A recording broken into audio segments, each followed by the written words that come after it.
Bugun Amerika va Isroil Eronga qarshi boshlagan qonli urushning 13-kuni. Biz ko'p ishlatadigan o'xshatishga moslasak, Tehran in 3 days degan SVO o'xshamadi. Diniy kengash Xominayning o'g'lini yangi oliy rahbar deb e'lon qilishga ham ulgurdi. Amerika hech qanday ko'zlagan harbiy va strategik maqsadlarga erishmagan haqida endi Trampning yaqinlari ham gapira boshladi. Tramp Erondagi urush ko'z ko'rib quloq eshitmagan muvaffaqiyat keltiradi deb o'ylagandi. Lekin Amerikaning 47 yillik dushmanini bombalash operatsiyasi amalda strategik xatoga aylanib ketdi. Rolikda shu haqda gaplashamiz. Videoni ko'rayotgan bo'lsangiz, iltimos unga like bosing. Shunda YouTube bu muhim mavzudagi videomizni ko'proq vatandoshlarga tavsiya qiladi.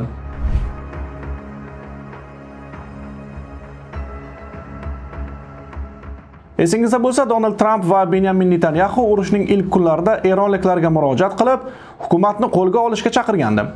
O'shandan bilish mumkinki, bu ikkovining maqsadi Xominayni o'ldirish bo'lgan xolos. Rahbar o'lgach, odamlar ko'chaga chiqib hokimiyatni qo'lga olishi, keyin yangi rahbar qo'l ostida Eron, Isroil va Amerika bilan do'st bo'lishiga umid qilishgan. Ishoning, katta ehtimol aynan shunaqa reja qilishgan. Bo'lmasa, nega eronliklarga biz tugatgach ko'chalarga chiqib hokimiyatni qo'lga oling deyishsin? Netanyahu hatto o'zini sun'iy intellektda forscha gapirtirib videosini tarqattirdi. و حالا زمان آن رسیده که برای یک مأموریت تاریخی با هم متحد شوید. ای شهروندان ایران، پارسا، کردا، آذریا، اهوازیا و بلوچا. Amerika chindan kuchli davlat. Hukumat tepasida juda kuchli strateglar borligiga shubha yo'q. Lekin ana shu Amerika prezidenti o'ziga bog'liq bo'lmagan harakat ustiga reja tuzgan. 47 yil Amerikaga o'lim deb baqirgan odamlar bir kunda Amerika bilan do'st bo'lib qolishiga umid qilgan ko'rinadi. Urush startidagi o'sha isyonga chorlovni boshqacha tushunish mumkin emas.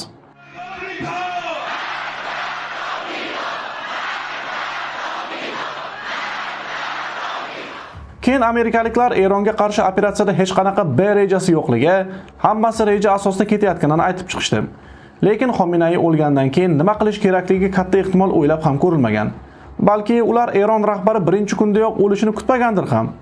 Agar Amerika va Isroilda Xominayni o'ldirgandan keyingi harakat rejasi bo'lganida, ular hozirgidek neft omborlarini portlatib o'tirmasdi.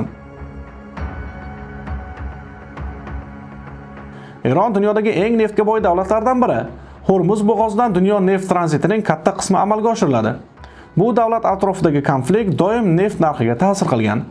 Qora oltinning bir boshqasi $100 dan qimmatgacha chiqib bordi. To'g'ri, hozir narx tushdi, lekin bozorda stabillik yo'qoldi. Vaziyat shunchalikka bordiki, Amerika Rossiyaga qarshi joriy qilingan neft sanksiyalarini bekor qilishi mumkin ekan. Aniq reja bilan boshlangan harbiy operatsiya bunaqa jiddiy muammolar keltirib chiqarmasligi kerak, mantiqan qaraganda.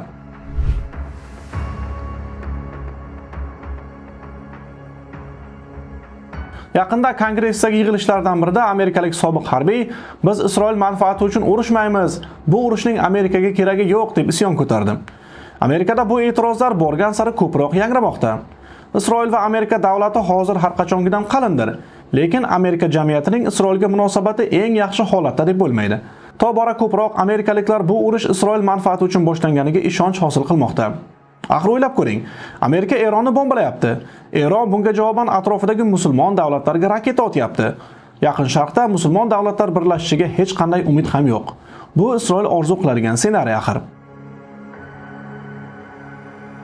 Oddiy savol: Eron Amerikaga qanday xavf solayotgandi? Bir guruh eronliklar ko'chaga chiqib Amerika va Isroilga o'lim tilash orqalimi? Dunyoning ko'p davlatlarida Amerikaga o'lim tilashadi. Bu yangilik emas. Qurolsiz odamlar o'z davlatida, o'z tilida hayqirayotgani, "Margi bar Amerika" deb baqirayotgani dunyodagi eng kuchli davlatga qanday xavf tug'dirishi mumkin? Axir ular Pearl Harborga hujum qilayotgani yo'q-ku.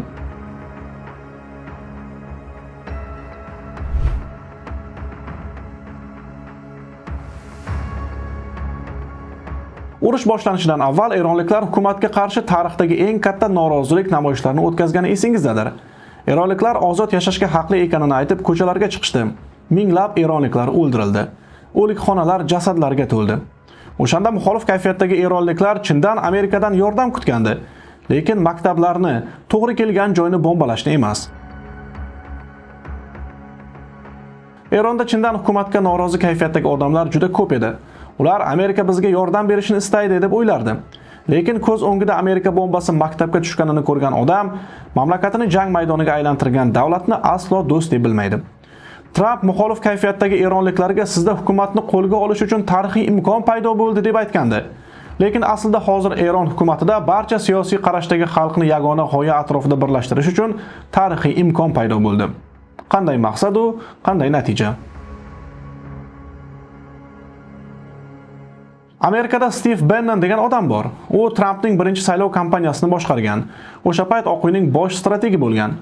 Yaqinda pedofil Epstein fayllarida Bannonning rosa yozishmalari chiqdi. Ana shu odam Trampning urushni boshlash qarori xato bo'lgani haqida yuqoridagi fikrlarimizga o'xshash gapni aytdi. Trampning boshlang'ich rejasi Erondagi oyatullohga qarshi guruhlarni qo'llash edi. Buning o'rniga Isroil Fors millatini birlashtirishga erishdi, dedi siyosatchi. Bu gapning tarjimasi mana bunday bo'ladi. Tramp eronliklarga yordam bermoqchi edi, lekin oraga Isroil qo'shilib, urushni o'z manfaatiga burdi va eronliklarni birlashtirdi. Bu urushni boshqa odam boshlagandir, lekin aslida urush kimning manfaatiga ishlayotganini hamma bilib bo'ldi. Eng yomoni Erondagi urushda demokratiya yomonotliq bo'lyapti. Demokratiyaga aloqasi bo'lmagan odamlar bu ajoyib qadriyatni yomonga chiqarishdi. Ishoning do'stlar, demokratiya bu birovning davlatini bombalash, kimningdir manfaati uchun urush boshlash emas. Demokratiya bu hukumat chinakamiga xalqqa tegishli bo'lishi, xalqning talabi bilan yomg'irdan keyin rasvosi chiqqan yo'llar asfalt qilinishi, xalqning talabi bilan maktab, bog'chalar qurilishi, elektr liniyalari tortilishi, maoshlar oshishi. Ana shular demokratiya.